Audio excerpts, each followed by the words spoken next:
นดินขยายไปทั่วทินฐานกลางออกตกเหนือใต้แดนอีสานประเทศเพื่อนบ้านคนกล่าวขานนานไกล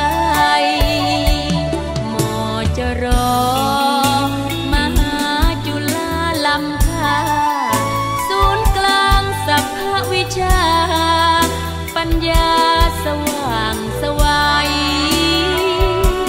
สง่างามตามพระธรรมวินัยเราภาคภูมิใจความเป็นมหาจุฬา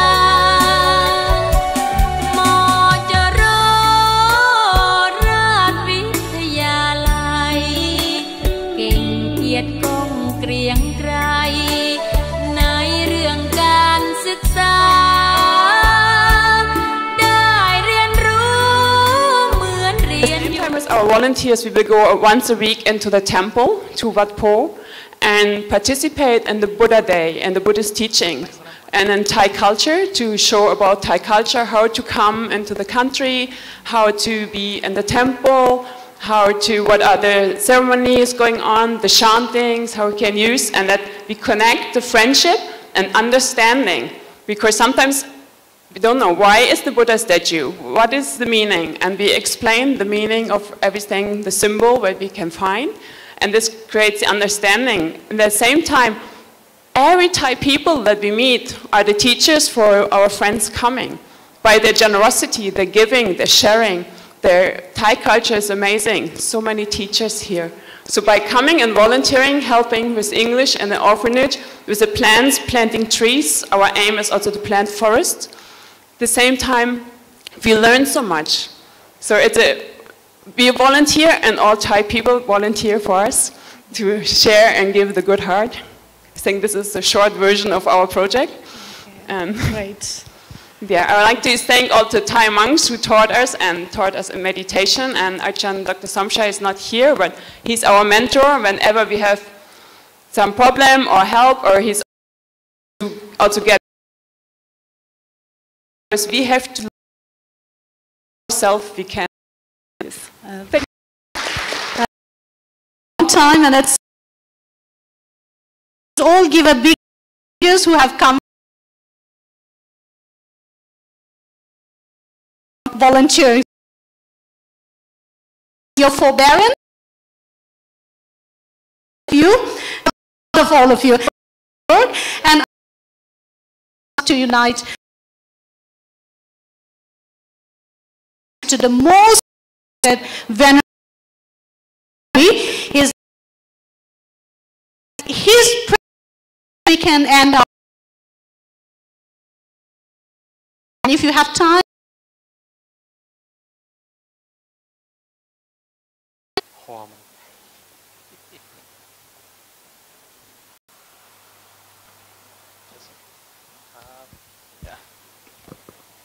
Good afternoon. My name is Jay from Australia. I'm part of the project here. And I have a question formed more in a statement that I'd like to offer to the representatives from Cambodia, particularly with regard to education to disadvantaged youths.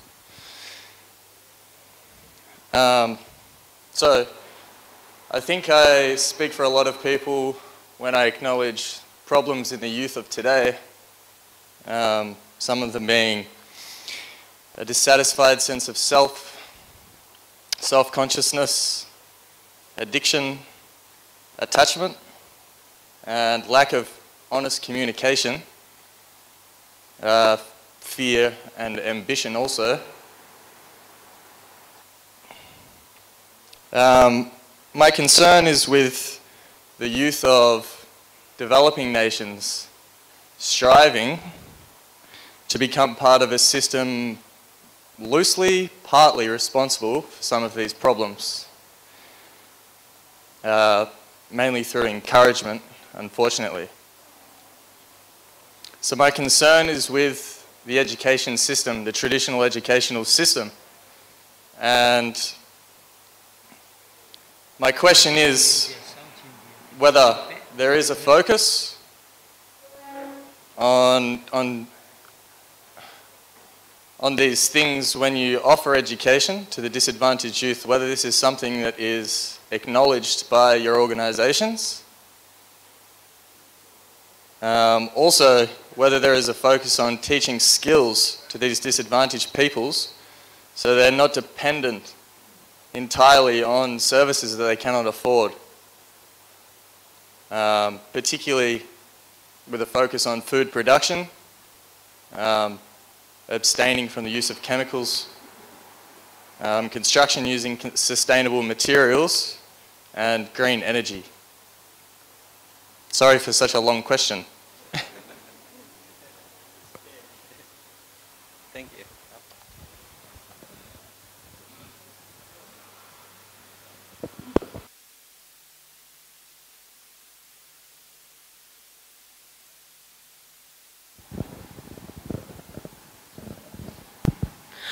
Thank you, Jake from Australia. Your question touches on a lot of issues, and I'll try to just focus on one, which toward the youth developments and focusing on education. Because, for example, our university stressed the importance of education, and we realized that, obviously, like I touched earlier, that we cannot help everyone. A lot of youth in the provinces or in the areas where we cannot go are lacking in the very basics besides education, whether it be food, right?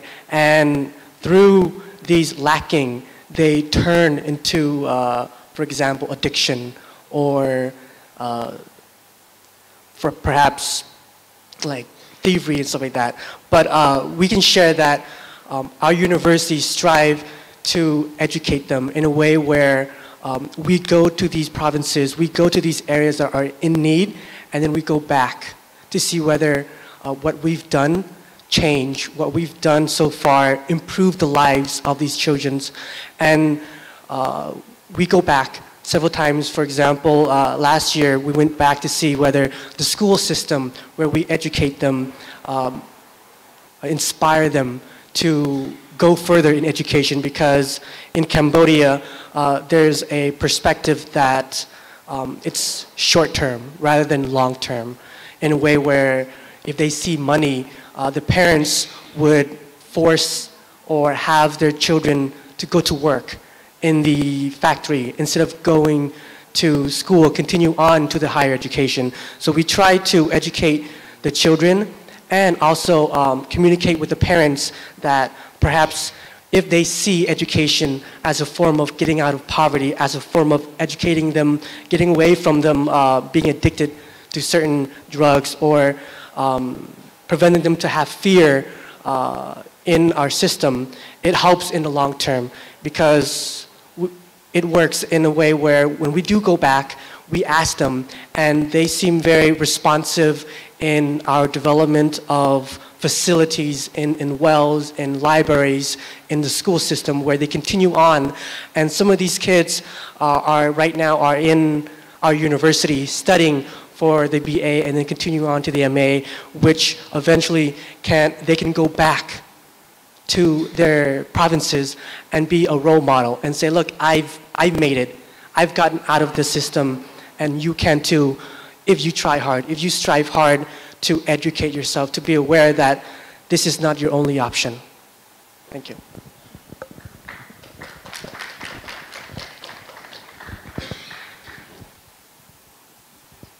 Would you like to say a few words? Okay. I think he would like to add a few more things, yeah? Because it's related to the project? Yeah, thank you for your question. I think it is related to project as well.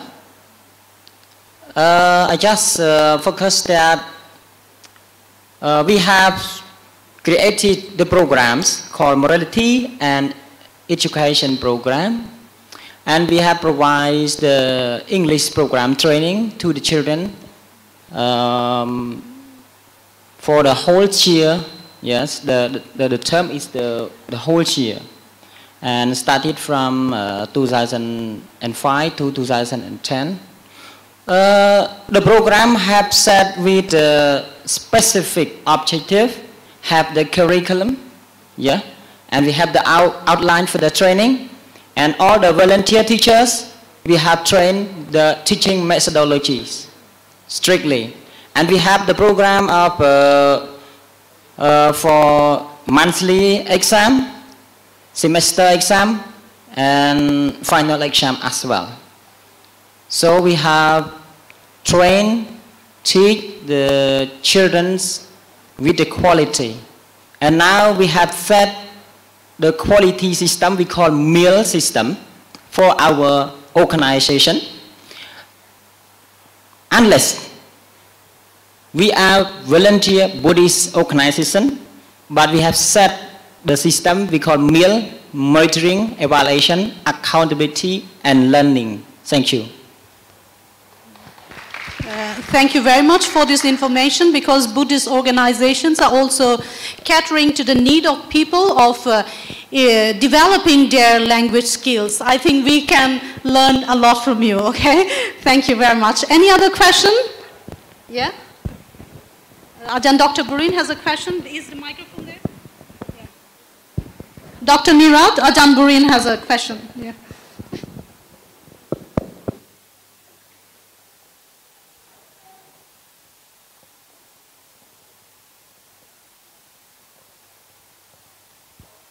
Thank you very much, Associate Professor Dr. Dipti Visuthangun.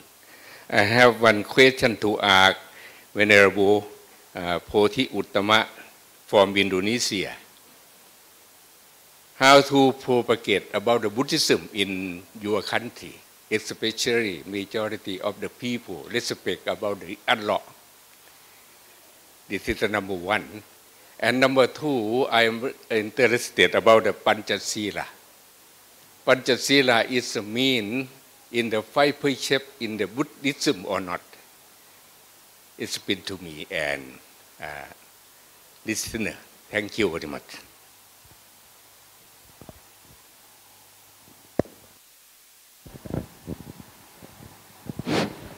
Yeah, thank you very much for Achan.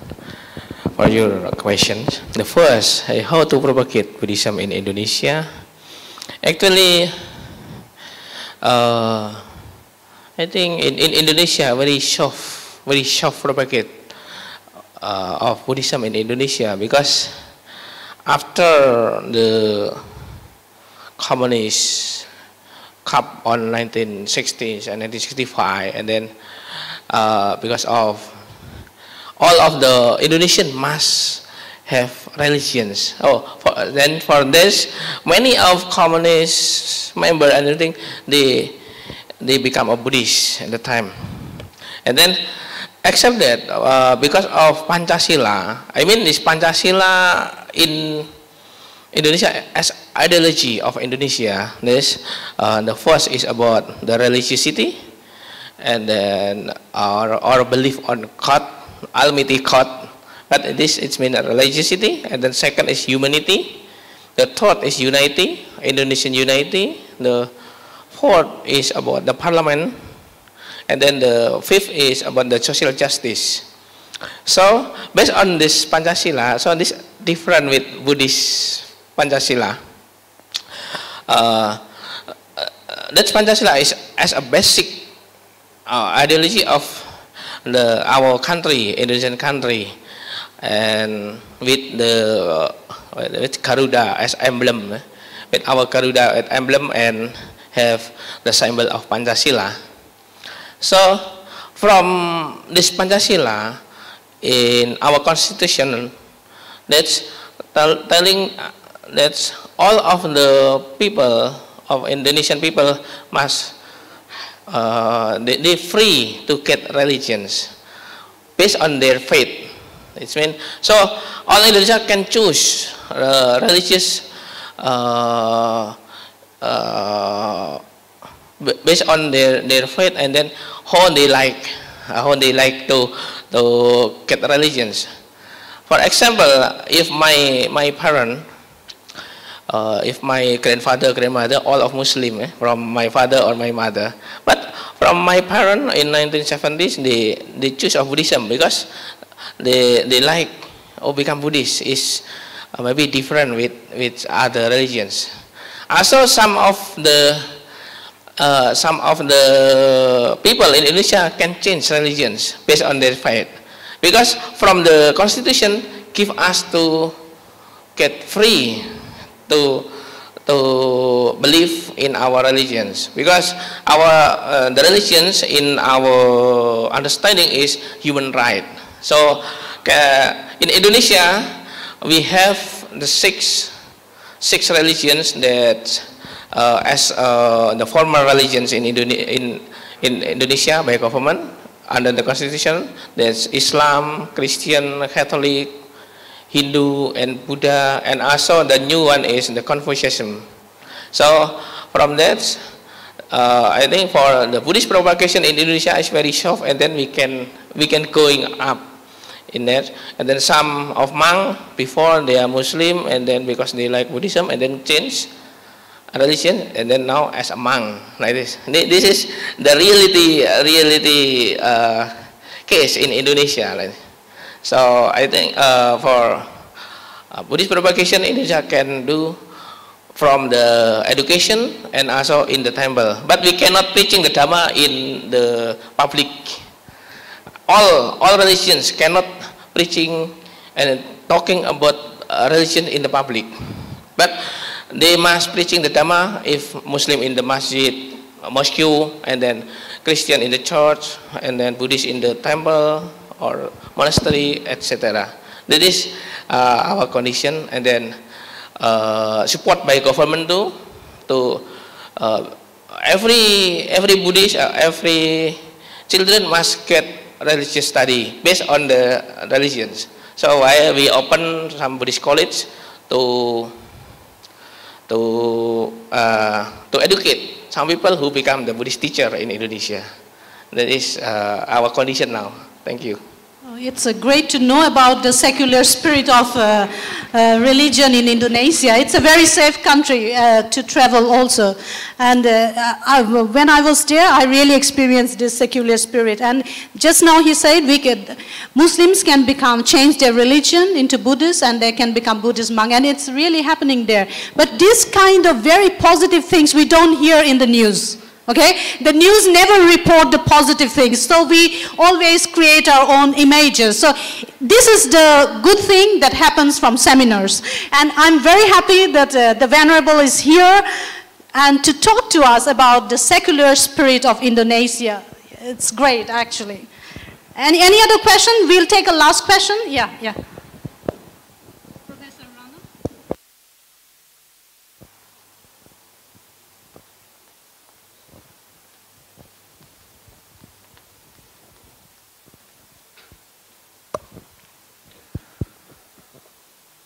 Thank you, Dipti. Actually, I have some curiosity from Venerable Buddhi Uttama. In Indonesia, the Buddhist community are very vibrant. They work a lot, voluntary works and social works.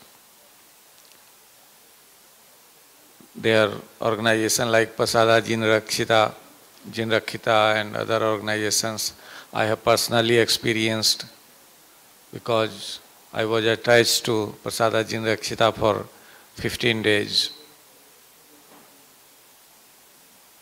I simply want to know that your voluntary activities, do you provide benefit to the Muslims, or it is confined to Buddhists only? Your activity extended to Muslims also or not? So this is my simple curiosity. Okay. Actually, all of the voluntary for Buddhist voluntary, this we working for all of the people. Even this for Muslim community too. For example, for Sachi Foundation, they open some school, and then they construct new house for all the people that's who poor community in Aceh.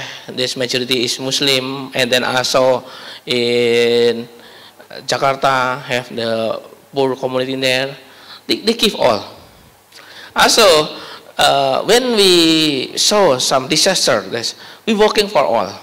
But based on we have the Buddhist charity group or as a voluntary, and then like Sachi Foundation, they open for Muslim who become member of the voluntary too.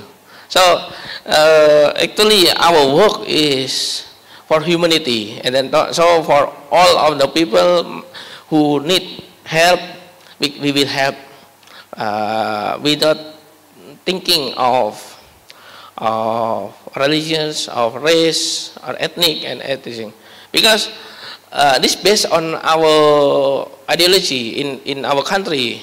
We have like a motto, like a motto is Bhinneka Tunggal Ika. So Bhinneka Tunggal Ika is how to unity in diversity. So when we working in everything, that don't think about different of religious, ethnic, and everything. This also from the Constitution give us that's understanding about unity in diversity. So why we never think, oh, this only for Buddhist, this only for Muslim, for that. But we working in social worker, as social worker for all of the people. That is our activity. This. Thank you.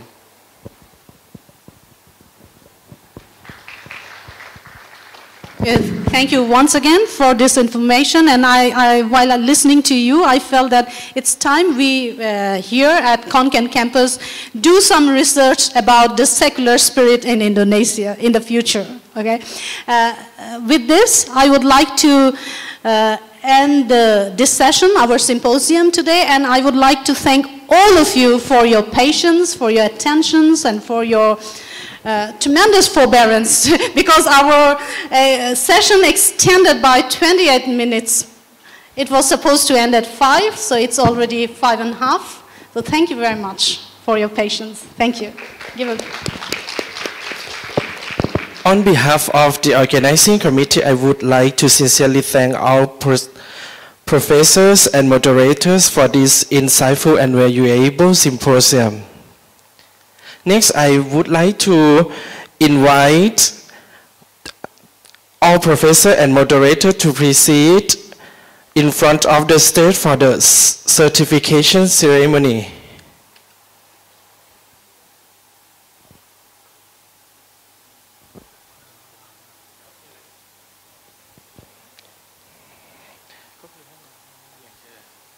Next, may I invite Professor Dr. Parat Pariyatkavi, Vice Rector for Academic Affairs,ฬาลงกรณราชวิทยาลัย University, to offer the certificates to the professors and moderators upon this symposium, please. The first one, Venerable Budi Utomo from Samaratangka Buddhist College, Indonesia.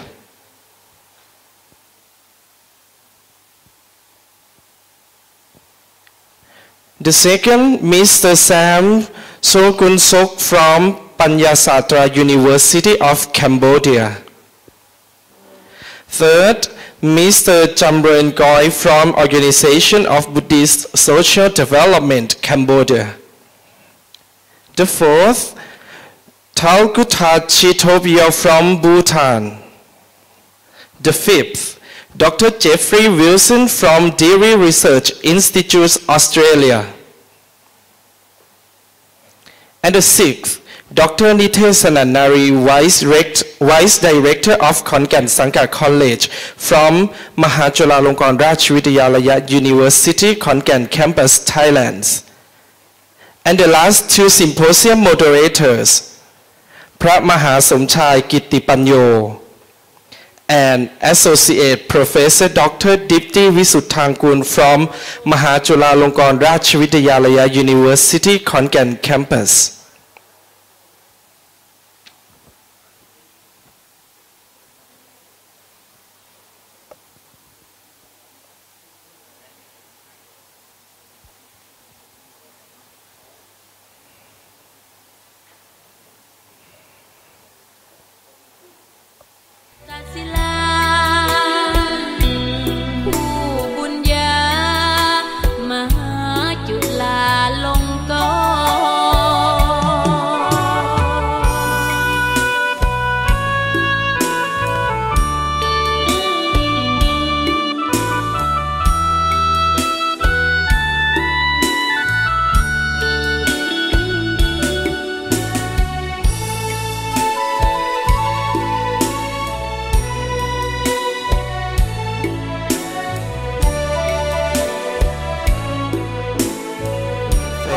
Mahajulalangon University to proceed onto the stage for the photo group. And also, most venerable Associate Professor Dr. Prasopon Pathana Bandit, Vice Rector for Konkan Campus.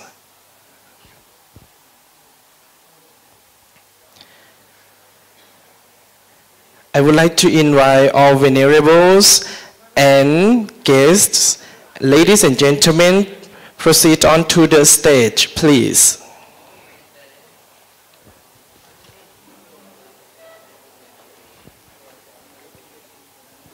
And tomorrow we will come back here at the conference hall for the poster presentation and oral presentations. Any other details, any other information you can access to our website, and you can scan your QR code behind.